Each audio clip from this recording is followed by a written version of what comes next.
నువ్వు గెలుస్తావు, నువ్వే నిలబడతావు, నువ్వే వీరుడు అవుతావు. ఇది వాస్తవం.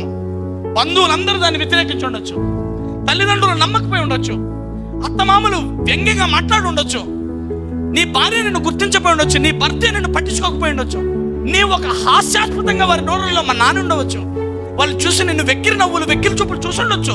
Don't worry, but one day will come, they will stair at you with astonishing feeling. నీ వైపు చూసి ఆశ్చర్యంతో రెండు కళ్ళలో పిక్కిరి చూస్తారంతే. ఏం చేయలేదు, ఎందుకంటే దేవుడు వాగ్దానం నా మీద ఉంది. ఏమన్నాడంటే, దేవుడు నిశ్చయముగా నేను నిన్ను ఆశీర్వదిస్తాను, నిశ్చయముగా నేను నిన్ను విస్తరింపజేస్తాను, నీ కుడి పక్క 1000 మంది, ఎడం పక్కన 10,000 మంది కూలినా నీకు అపాయం రాకుండా కాపాడుతాను. నీ దేవుడు నిన్ను హెచ్చించువాడు నేను, నీ కొమ్మును పైకెత్తాను, నేను తలగా నియమిస్తాను, తోకగా చేయను. నువ్వు అప్పిచ్చువాడిగా ఉంటావు, అప్పు చేయు. That's a promise of the lord. Hallelujah. అప్పులు ఇరుకపోతే ఏమనాలా? శరీరం చెప్తుంది, అప్పులు 10 లక్షలు, చచ్చిపోతా, మందు తోతా, రైలు కింద పడతా. భవిష్యత్తు తెలియనోడి మాటలు మాట్లాడతాడు. వాక్యం ఏముంటుందో తెలుసా?